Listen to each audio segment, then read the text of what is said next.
नमस्कार। जनता पॉलिटिक्स में एक बार फिर आप सबका स्वागत है। आज थोड़ी तबीयत खराब थी, लेकिन बागेश्वर बाबा ने मजबूर कर दिया वीडियो बनाने पर। आज हमें बागेश्वर धाम सरकार की जय जयकार करनी है। क्यों भला? क्योंकि उन्होंने रजत शर्मा जैसे धूर्त और ड्रामेबाज को धो कर रख दिया।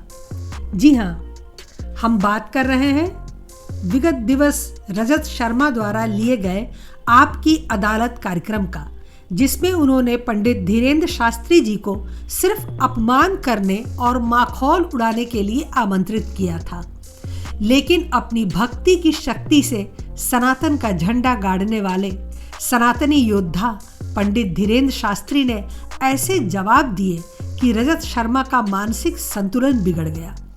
वस्तुतः पंडित जी ने वह कर डाला जो बड़े बड़े मठाधीश भी नहीं कर पाते। मीडिया के एक और ढोंगी को इतने सज्जनता से बेनकाब किया कि अब वो हर जगह पे बेइज्जत हुए घूम रहे हैं। इंटरव्यू हम आपको नहीं दिखा सकते क्योंकि कॉपीराइट का इशू है, लेकिन आप उसे उनके चैनल पर देख सकते हैं। मुख्य बातों पर हम जरूर यहाँ चर्चा करेंगे। पहली बात कि पूरे इंटरव्यू के दौरान रजत शर्मा के चेहरे के भाव बड़े नकारात्मक थे। एक चिढ़ या घृणा उनके हाव भाव और चेहरे पर दिख रही थी। दूसरा, उनके प्रश्न और प्रश्नों के उत्तरों पर उनका टोकना यह बता रहा था कि अंदर से वो निगेटिविटी से भरे हुए हैं। बुलडोजर को हिंसक बताना और बुलडोजर रखने को बंदूक रखने के बराबर बताना रजत शर्मा का फ्रस्ट्रेशन नहीं है तो क्या है? भिंडरवाला जैसे आतंकवादी की तुलना उन्होंने पंडित धीरेन्द्र शास्त्री से की। ऐसा करना हिंदू धर्म को गाली देना है। कैसे हिम्मत हुई रजत शर्मा की कि उन्होंने कहा कि आप ही जैसी बात भिंडरवाला भी करता था। मतलब वो भी साधु संत था या सारे साधु संत आतंकवादी हैं? आत्मरक्षा में हथियार रखना आतंकवाद है तो सभी को आतंकवादी होना चाहिए। धीरेन्द्र शास्त्री ने बहुत शांत मन से कहा कि हमारे सनातन धर्म में सभी देवी देवता हथियार रखते हैं, इसलिए हमें भी रखना चाहिए। और फिर मैं तो बुलडोजर की बात कर रहा हूँ, वो कब से हथियारों में गिना जाने लगा? फिर रजत शर्मा ने पैसे का मुद्दा उठाया। धीरेन्द्र शास्त्री सरकार का जहाँ दरबार लगता है उसकी पार्किंग का ठेका उनके भाई के पास है। रजत शर्मा ने कहा, आपने कमाई के लिए ऐसा किया है, इसमें बुराई क्या है? वो भक्तों से पैसा नहीं लेते। इतने बड़े स्तर पर सनातन के प्रचार में क्या पैसे नहीं लगते? और फिर अगर उससे उनके परिवार में किसी को कुछ आर्थिक लाभ मिल जाए तो यह अपराध है? रजत शर्मा कहाँ कहाँ से पैसा लेते हैं और कहाँ कहाँ खर्च करते हैं, इसका हिसाब किसी ने लिया? जब खाने को मोहताज थे धीरेन्द्र शास्त्री जी और उनका परिवार, तब रजत शर्मा गए थे उनकी मदद करने। उनका सीधा सा कहना था कि आप धंधा कर रहे हैं और चमत्कार के नाम पर आप लोगों को बेवकूफ बना रहे हैं। रजत शर्मा ने यहाँ तक कहा कि एक और आदमी इसी तरह आपके यहाँ है जो पर्चियां लगवाता है और वह बलात्कार के आरोप में पकड़ा गया है।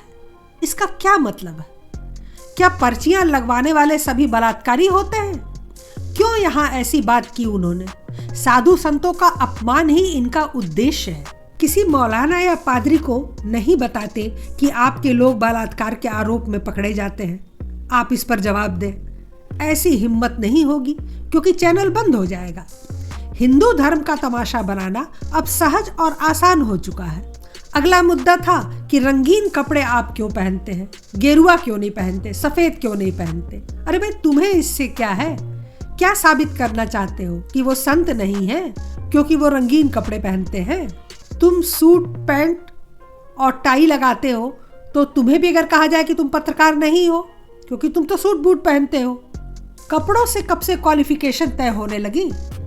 कुल मिलाकर रजत शर्मा कोशिश करते रहे कि राम रहीम के स्तर पर बागेश्वर सरकार को पहुंचा दें। बॉलीवुड की तरह वो साबित करना चाहते थे कि साधु संत हिंदुओं के पाखंडी होते हैं और इसके लिए उन्होंने तर्क कुतर्क सब तरह का कर डाला बागेश्वर धाम सरकार के साथ। हिंदू राष्ट्र बनाए जाने की बात पर वो कहते हैं कि इस्लामी राष्ट्र पाकिस्तान की दशा देख लीजिए, आटे के लिए तरस रहे हैं और आप यहाँ हिंदू राष्ट्र बनाना चाह रहे हैं। तो कहने का मतलब क्या है?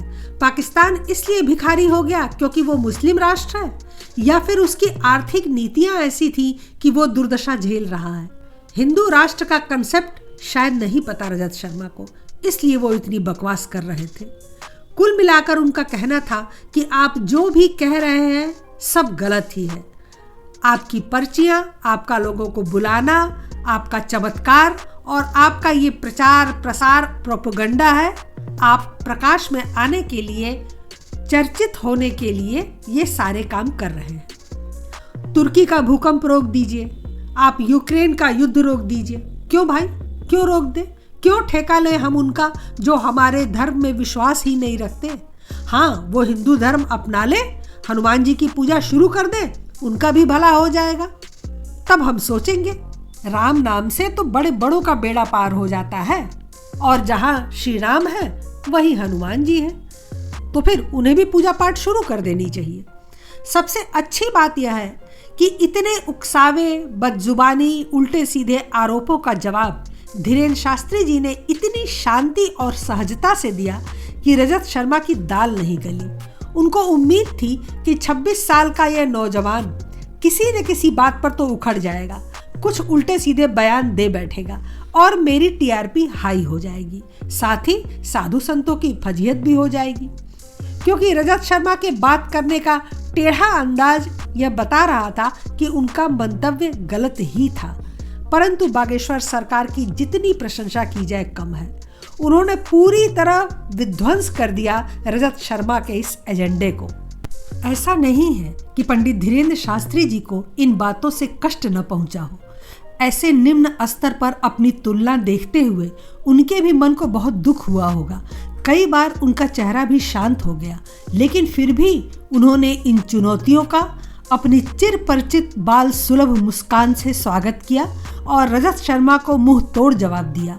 वे अपनी कही हर बात पर डटे रहे, किसी बात पर उन्होंने सनातन को कमजोर नहीं पड़ने दिया, उसका झंडा नहीं झुकने दिया।